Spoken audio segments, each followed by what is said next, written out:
I got a real shock to find that it was positive that I had cancer, simply because I don't think those things happen to me. Isn't that very, very sort of extraordinarily arrogant? I was due for a normal mammogram. I deferred it until after Christmas, and so I had a mid-January appointment, and a few days later I got a call back from the clinic late at night, and I was asked to come in for some further exploration. I decided I'm not going to worry. I'm not going to worry until I know there's something to worry about. So a couple of days later I went in and had some more x-rays and ultrasounds and biopsies, a needle biopsy, and then I got a call back and said, well, can't I just get the results over the phone? They said, no, you need to come in. And I was told that I had cancer. And I was given quite a description in terms of it being invasive, and that I needed to have surgery quite quickly. It was found to be very aggressive. It had been growing for 6 months or so, but it was growing very, very fast. So I had booked in for surgery. I didn't want to know about it really. I was being in denial. I had a period of chemotherapy, and then post-chemotherapy I had 6 weeks of radiotherapy, and then I've been on hormone therapy, and I will be on that for the next 5 to 10 years.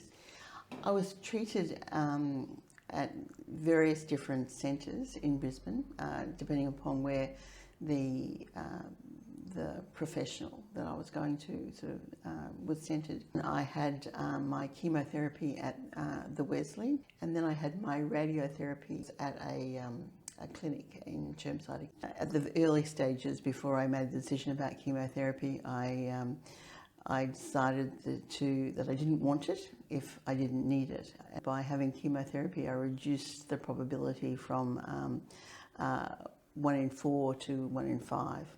So it's a 20% increased chance of being cancer-free. So I decided I would take that. The chemo drugs are basically given to stop all fast-growing cells. So you lose your hair, your fingernails, it affects your teeth, it affects everything about you, because it wipes out your immune system to basically kill all the fast-growing cells. So it kills your good cells in terms of your hair cells and the things that make you feel vital and alive, but while also targeting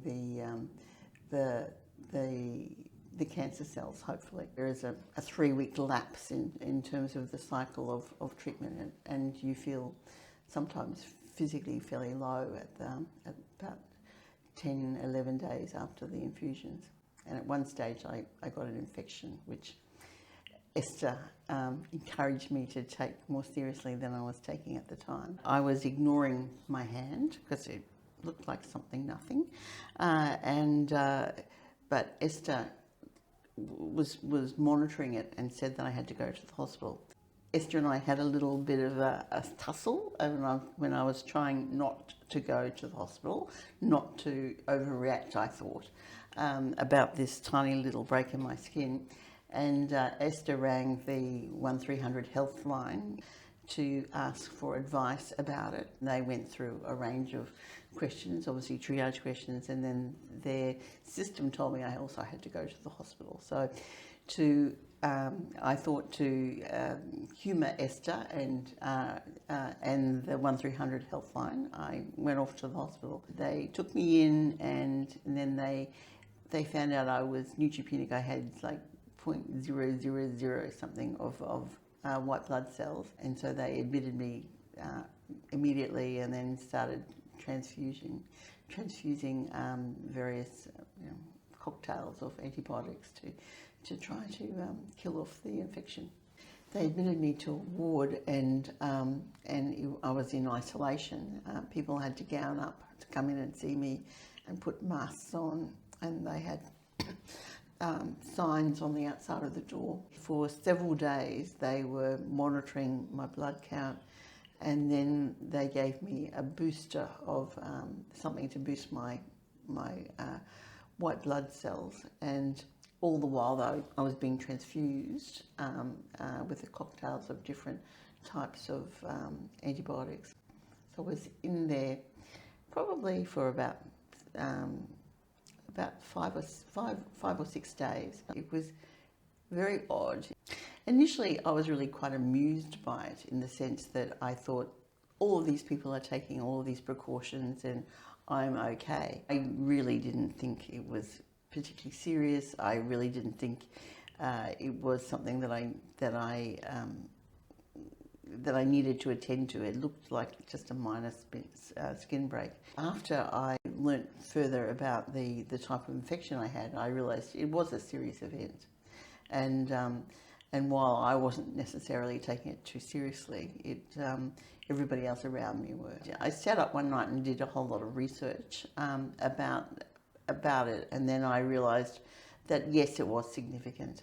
I was told by several doctors, including my GP, that in the early days people were actually being killed by the chemotherapy in terms of the severity of the drugs and the treatment, which basically destroys your whole body's sort of capacity and natural sort of defences to fight infection.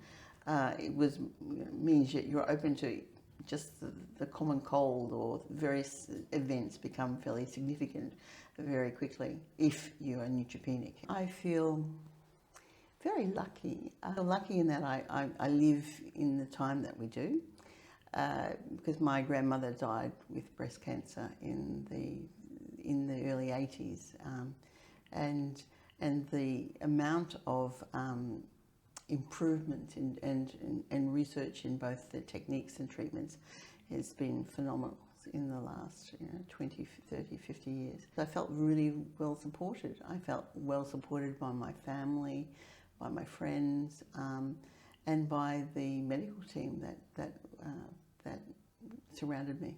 I'm very lucky that I had 2 lesions. They were close together, and so I had basically, I call it a cut and shut, and so I didn't have to have a full-on mastectomy, and so I'm very lucky in that respect.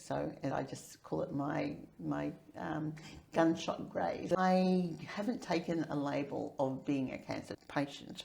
I haven't wanted this to define me, because it doesn't define me. So yes, I've got life to live. I've got things to do. You put all of this into perspective. Even during the 18 months from the diagnosis to now, they're still making improvements in terms of the therapies and the treatments that are available to women with breast cancer, and so it's not a death sentence. It is obviously something that they have a lot of capacity to deal with. I'm just going to say, okay, 2018, yeah, it wasn't the best of years, but my husband decided to retire earlier than he potentially may have done, and we're just going to go enjoy life. It happened. Make the best of it. One foot after the other.